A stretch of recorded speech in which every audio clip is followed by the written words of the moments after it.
salam buat kita semua yang ada hari ini.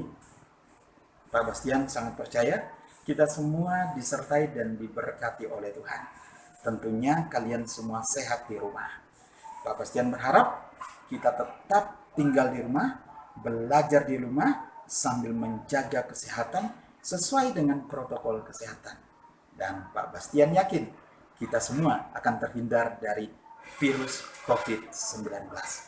Hari ini kita akan mendengar renungan firman Tuhan.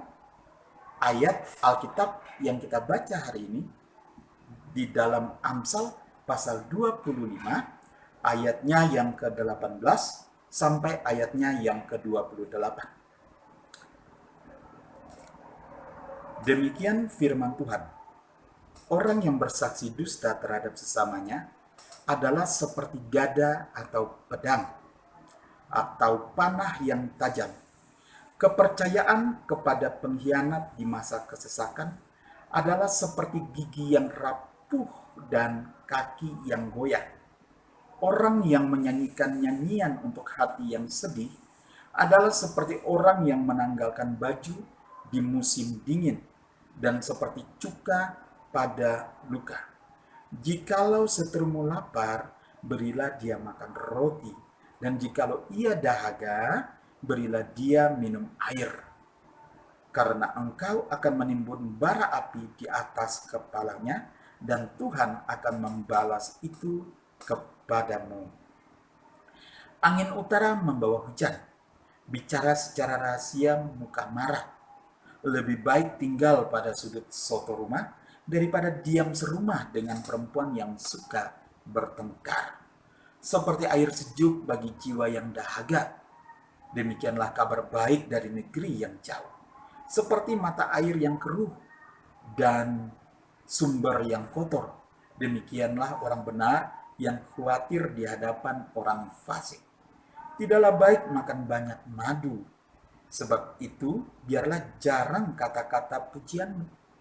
Orang yang tak dapat mengendalikan diri adalah seperti kota yang roboh temboknya.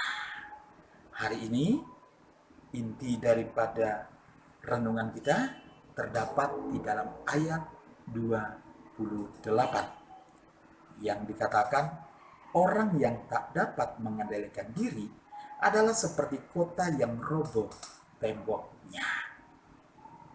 Jika kita perhatikan, yang menjadi salah satu penyebab timbulnya masalah atau adanya persoalan di dalam kehidupan kita sehari-hari adalah ketidakmampuan kita untuk mengendalikan diri.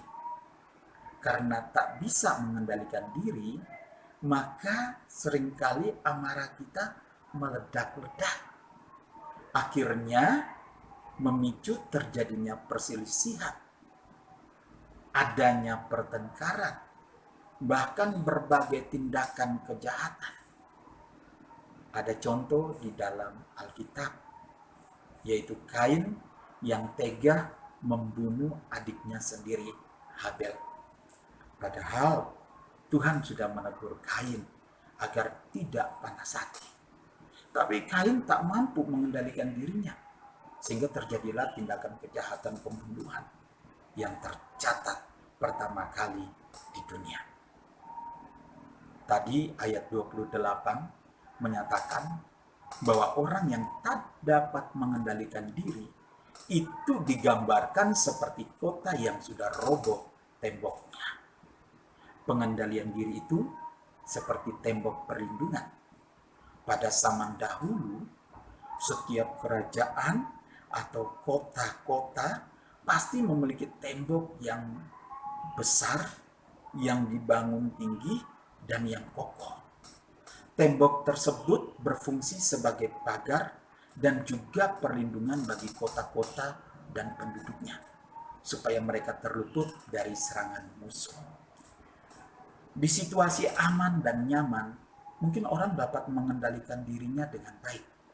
Tetapi ketika situasinya sedang tidak baik dan tidak seperti yang diharapkan, orang-orang yang awalnya dikenal begitu sabar, begitu tenang, begitu lembut, akan berubah secara drastis menjadi orang yang sangat emosional.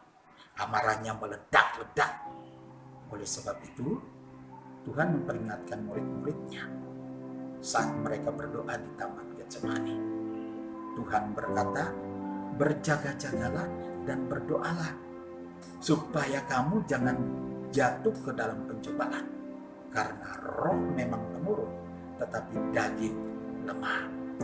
Seringkali kita menjadi begitu emosional, marah tak terkendali, bukan karena masalah yang kita hadapi terlalu besar, namun karena kita tidak dapat mengendalikan diri sendiri. Cara yang tepat untuk bisa mengendalikan diri adalah menyediakan waktu lebih untuk berdoa dan bersekutu dengan Tuhan. Dengan berdoa, kita akan menjadi tenang dan berada dalam pimpinan Roh Tuhan, sehingga perkataan dan perbuatan kita terkendalikan. Orang yang hidup dalam pimpinan Roh Kudus pasti punya pengendalian diri. Demikian renungan firman Tuhan. Tuhan Yesus memberkati kita semua.